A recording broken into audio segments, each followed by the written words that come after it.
What is happening, guys? This is Logan Robinson from Here This Beer, presented to you by NoleGameDay.com. Florida State is on a winning streak, Nate, and it's a winning streak not only against an opponent on the field, but also along with an opponent and the stripes with the ACC refs. Florida State takes down Boston College 26-23 in Chestnut Hill. I would say Florida State 26, Boston College 3, 6. Give them 6, and then we'll give the refs the rest. 17. Yep, absolutely. I mean, that's kind of like the highlight of this game. And the biggest topic is about how awful the ACC refs were. But Florida State starts off this game strong, putting up 19 points. They get a safety there. Big-time hit there from Deloge, and causes that safety to happen. But Florida State puts 7 points up in the first quarter, puts up 12 second quarter, 7 in the third. In the fourth quarter, it was just holding on for dear life against the ACC refs.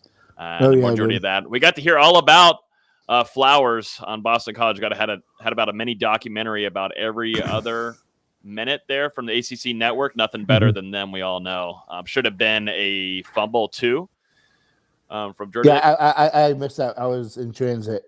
So what happened there? So I was going to throw the ball. The arm doesn't even get a full extension. It's about right here, and the ball gets knocked out. I believe either Cure or Jermaine, one of the two, caused that to happen and just not called. They actually rule it fumble, and Robert Cooper recovers it, and then they go into review and they say it's not a fumble. So another putrid, awful call by the ACC refs that ruined Florida State's big time play there, and that was in the red zone for Boston College also. So. That's pretty much highlights. Sadly, that's what highlights a pretty strong game from a majority of guys. Jordan Travis goes 251 yards for 3 touchdowns, 20 of 34. And Florida State finds its rushing game again with over 114 yards on the ground. One thing that Steve and I were talking about on the Mark Rogers podcast was, because I kind of get like a rhetorical, how come Florida State continues to fall flat in the second half? What's going on? I thought the discussion was pretty legitimate, where we talked about how it's clear. We talked about it here on this podcast this past week. I think we all feel that Norvell and Dillingham have a really, really good pulse on this offense right now, in terms of personnel and what they want to do. But they don't have the ability or the pieces yet to respond to the adjustments. So, once these coaches adjust to it, FSU is capped in terms of the talent across the board. And I think that's what's making it tough for this coaching staff to adjust to the adjustments, because they only have a finite amount of ability on this team, and it impacts the game every week. And I think that we've seen the defense suffer from that, but they've been able to really just hold on and make plays. And that's been the difference. The limited rotations that we've talked about before. But you go back to Travis, another great game through the air. He was efficient, some really well-placed balls. In the first half, he had a couple guys drop balls that could have led to some more points. Just another great game, Taking care of the ball. Yep. I would have. I was about to say no turnovers. I would have liked to see FSU run more, especially in the second half. But I personally thought the game was over when McLean caught that touchdown coming out of the half. I thought that was going to be a wrap. Yeah, I thought that was a sealer right there. And what an incredible catch. I think the plays of the game had to have been Malik McLean along with Hakeem Dent. But that Malik McLean, that's something that he kind of been waiting on with him. He's kind of had a little dry streak, but man, he is linked. I mean, he's looking at him at practice. That size is a difference maker, and he used it, and Jordan Travis put it up there for him, and he brought it down. And what a catch by a true freshman. He's going to be fun to watch the next couple of years, and then Hakeem Dent comes down with the interception. He seems to be putting himself in really good positions. Hakeem Dent's been having a good latter half of the season. Well, for sure. He's healthy this year. Last year, he wasn't. And, I think the move back to safety is a great spot for him, and he's played well. I want to jump right into the defensive ends that FSU has. I don't think it's being out of the box to say that Florida State has the best tandem of DNs right now in the country. You can look at maybe Georgia, Clemson, not very many other teams, maybe Bama, if that, but the whole defensive line is just playing their ass off. And the way that Keir Thomas has played recently has really balanced out the defensive line even more. And it's opened it up some for Jermaine again. And he was a force today. But Keir Thomas had like 7 tackles, 2 sacks, quite a few tackles for loss, 5 hits on the quarterback, something like that. It's just all over the place today. You see even seeing Ray step up, especially in the run game. And I think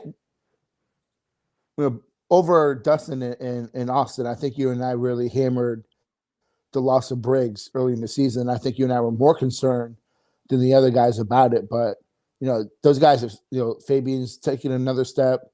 The emergence of Ray has been really positive for this defensive line. Yeah, Malcolm Ray had a pretty decent game too. Keir Thomas, I mean, we talk about Jermaine Johnson all the time because that's just Jermaine Johnson, but man, Keir Thomas, have a game, why don't you, buddy? Keir Thomas racking up again 2 sacks this weekend and almost totaled the whole team in tackles. Should have been a third when he didn't wrap up on that. Yeah, I don't know if he thought that he got rid of the ball or what. Something happened there, and he probably already knew about what the ACC refs would have done if he would have took him to the ground, and then that would have been a flag, and they would have called targeting, roughing the passer, every single thing imaginable with that ACC refs crew. But McLean actually leads the team in tackles in this one, but Keir Thomas, Kevin Knowles, Brownlee, and Deloach. Deloach also, what a game by him where he had with a beat and coverage at the last second, and I believe it was a tight end on Boston College's side.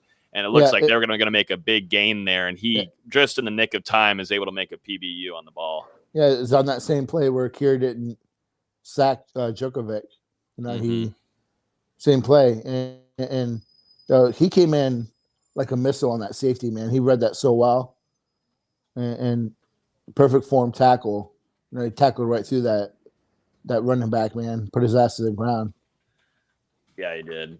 Let's talk about also Florida State's, offense overall. You had Jordan Travis do his thing, but you also had Ja'Kai Douglas once again, big time play there between Travis and him connecting. And they talked about it this week. They want to get him more involved. They want 22 in there because he has that speed and he's pretty reliable with catching the ball too. So Ja'Kai Douglas also has a big time game here with 44 yards during the afternoon. Onterio Wilson 60 and then 54. Like those 44, it's not like a big statistic game, but it was when he had those catches. They were at important times with drives at the game. Yeah, absolutely. Yeah, that comes right when you need it the most. And Cam McDonald was utilized a lot too. I mean, he had a lot of PT in this game. Lawrence Toafili makes his comeback here and gets a touchdown. So good to see that he's back to 100% or close to it. How awful was that pass interference on Jordan Wilson, man? Yeah, the guy that ruined where Florida State, they ended up punting that ball. Couldn't even get a field goal right there. That would have been almost close to just starting to steal away that game, and that was completely total BS. That was the beginning of. We kind of knew then that was going to be the day for the ACC refs. Yep. I think I tweeted right after that, it's going to be one of those days with the refs. And it was, man. 13 penalties. They called 18 total, 13 on Florida State. I don't think they called one. I could be wrong. I haven't looked at the stat box yet, but I don't think they called one hold on Boston College. In that just god-awful sequence of back-to-back illegal formations on the offensive line because they're not, they're lined up one step back. And I'm sitting here looking at that Arkansas-Alabama game, and right now the right tackle for Arkansas is lined up the same exact way that Darius Washington was lined up. You can call that every play in football. And it's just horrible. It's horrible. Yeah, horrid. I mean, the one where Keir Thomas was being held by a mother F. I mean, getting held so horribly. I mean, in front of the ref. Anybody could see it. Just blatant hold wasn't called. Jermaine Johnson gets always about 4 holds that are never called throughout a game anyways. The pass interference on Marion Cooper, that was awful. Yeah, that was god-awful. I thought that was on Boston College. That's what Marion thought, too. I was like, okay, that's a flag on Boston College that ruins that drive. All right, cool. And no, complete opposite there. That's the thing here. This is what happens. This is how Florida State – this is how this game got so close. 13 penalties, 120 yards. And a lot of those still ruined Florida State's drive. Not only, though, Florida State did put themselves in their own bad spots where they ruined a drive where they had 2 back-to-back penalties on the offensive line, which looked embarrassing. Then they had delay of game and ended up having to punt. That was just – I think you and I can both agree that Florida State's not talented enough yet to not be able to beat them, go to push through beating themselves with penalties and then having the rest on top of it. They're just not good enough to pull through, but they did today. But they made it a lot harder than it had to be. Again, they could have blown out Miami, let them back in the game. They let Boston College back in the game today. Some of that's part of having a young team that's still learning how to win. But let me bring this up to you because I brought this up to Steve too. Really, really, really like seeing Norvell on the sideline today, just digging into people. Yeah, the refs. Digging into Chris Marv on the goal line. I love seeing that. It's the first time we've really seen that. And I think this team is feeding off of that. Yeah, that's who he is, I think, overall as a coach. And he was not only that, too, about just being fired up on the sideline, but also with some big dick energy. Calling these timeouts. They still want to put up points on the board. They wanted to put this away at halftime, and they got for close fourth to downs. doing it. Yep. Yeah, I mean, he was one to put this away early and calling those timeouts with 2 minutes left, a little over 2 minutes left, and trying to get the ball back. I mean, that was, and then he called another timeout too, where there was just less than a minute left too. I mean, he was trying to put this ball game away at halftime. Yep. And now he was really, really, really aggressive today. And I think too, that's a completely opposite approach than what we saw from him early in the year. I think he's a lot more confident in the team, and he was confident. He was really confident in his offense. That's why he was doing. He wanted to get the ball back in for sure Jordan Travis's hand because that was just easy money. Guys being wide open, their secondary couldn't cover anything for the most part. Boston College. What I kind of hit on it a few times when we were talking about our score predictions that they weren't really good against the run. I felt Florida State probably could have ran a little bit more, but against the passing defense has been pretty solid. Again, Florida State found holes in the defense and they took their shots. They had that nice chunk play down the sideline after they forced a turnover on downs. That goes back to Norvell. Really coaching to get that W, which is. Great to see. We haven't seen this kind of stuff since Jimbo, the heyday Jimbo with, coaching to win, coaching with purpose. So, I feel really, really good going into next week's game against Florida. Alex Mascherano, I want to give him some love too because some of the punts that he had today were incredible. They're punting, getting a stop there. Also, to the guys going down there to field the ball.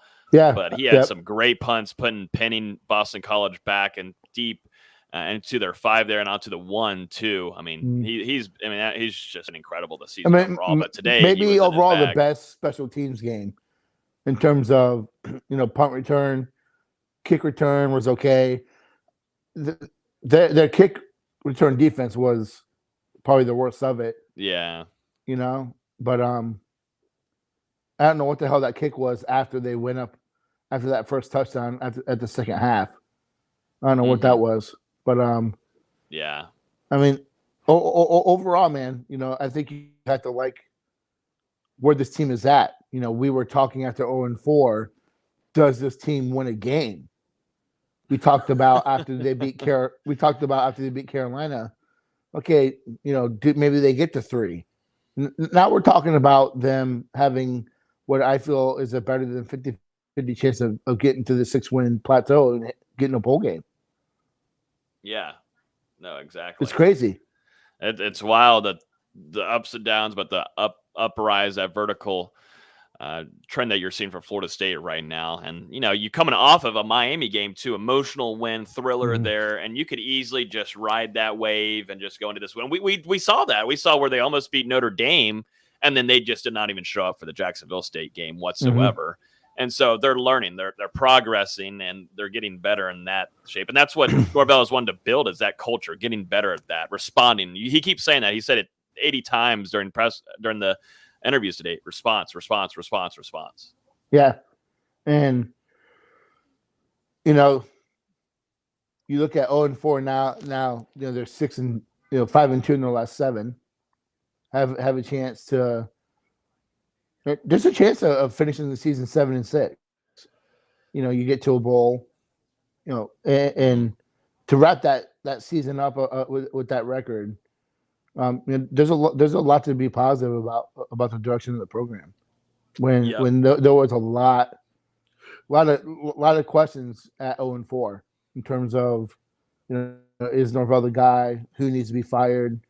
I mean, everyone was asking every question as we were, which I think was legitimate. But even if they don't win next week, you still have to feel good about the direction of this program.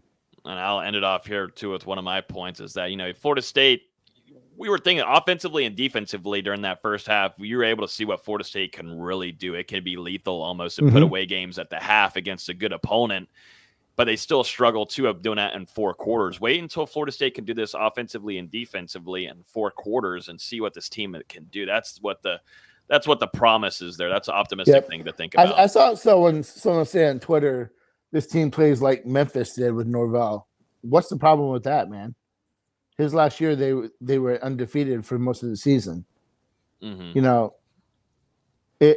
Norvell can get FSU to that level, it's going to be a different animal because he's going to have better players. So, I mean, yeah, I hope it gets like that because that offense was ridiculous at Memphis. You think Adams kind of sealed up? He's not going anywhere. Yeah, we talked about that on the Mark Rogers post game. I think that he's done well enough to where he's given himself another season. The defense has played tremendously. They've fought hard. They're producing. They're getting after the quarterback. They're getting turnovers. There's been some times where they played poorly. The communication on the back end. That really suffered when Robinson went out.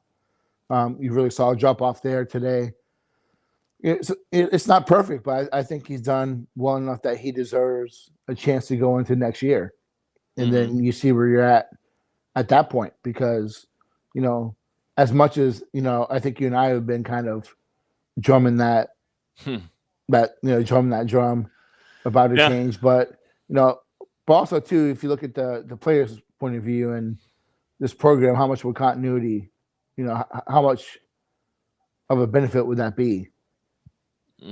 Having, 3 years in a row, the same coach and the same system, to continue to progress and grow in. So it's going to be a little bit different defense next year. You're losing 2 really good DNs, and it's going to be interesting to see what happens there.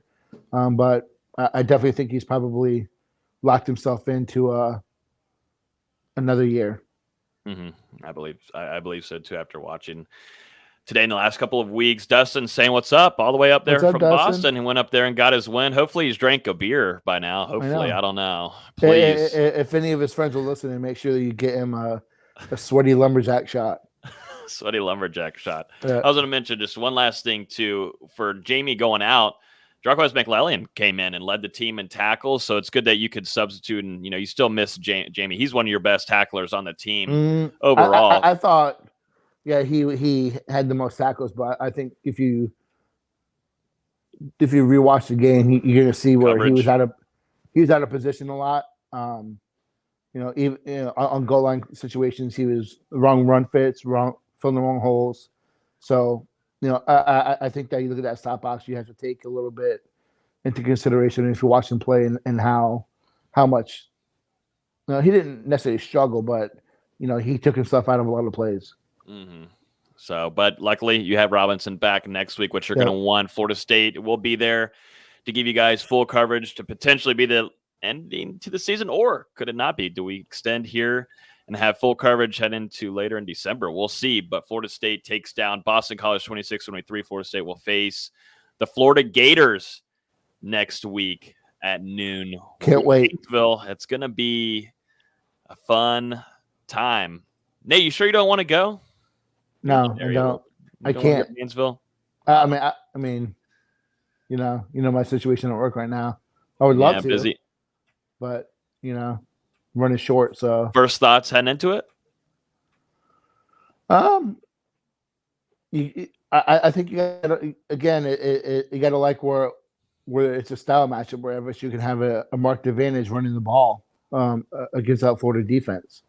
I think that this is a game where FSU has a physical advantage, which you haven't seen that in the last few years against a Florida, Clemson, Miami game. You haven't seen that. So I think this is a game where FSU can really control the game on the ground, which we've seen lately has opened up some stuff for Travis in the passing game. I think that offensively for them, I don't see a lot of threats. I just think it's two teams moving in the wrong direction. One's moving up, lots of positive. Different directions, yeah. Yeah, different direction. I mean, the other one is just, yeah, what's happened there. And, right now I think it's like 6-6 with Missouri. This is a team that if FSU can get up 19-3 or, like to that score, I think that Florida's a team that just quits. Mm-hmm. Yeah, no, that's what I feel like watching them play the last couple of weekends. I mean, you give up that much last weekend, that many points last weekend. Mm-hmm. And I think Mullen is a really good X's and O's coach. But I think it's just the writing's on the wall with where this team is going, where that program's going. Yeah, they're all over the place defensively, and right now it seems like Dillingham and Norvell are kind of clicking in what they need to do, definitely game-wise, and starting off the game, and they did that really well against Boston College. Boston College starts off really well in games, at least this latter half, with their guy being back, quarterback Jurkovic. And so I don't think it's Jurkovic. I think it's pretty.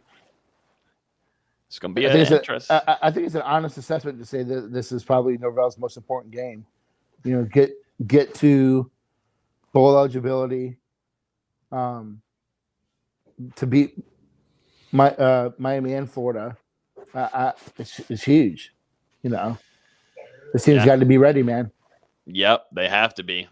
So we'll have full coverage on that. Always appreciate y'all hopping in here and hanging out. We'll definitely deep dive more into recapping this game. We just wanted to jump on here for a little bit and give you guys our instant reaction to Florida State's 5th win of the season against Boston College and the ACC Refs. 26-23. A win is a win. A win is a win, and you see that vertical growth there. Slowly but surely. But yeah, thanks everybody for watching. Subscribe, like, do all that kind of jazz. Enjoy the weekend, and we'll see you guys next. We don't know yet. We don't know yet. It's going to be one of the days. It might be Tuesday. Might be Tuesday night. We don't really know yet because of Thanksgiving. We usually go out live on Thursday night. So we're going to figure it out, but we'll see you sometime probably early next week. So, yeah, y'all have a great weekend, and we'll have a good podcast for you guys next week. Don't worry about that. See y'all.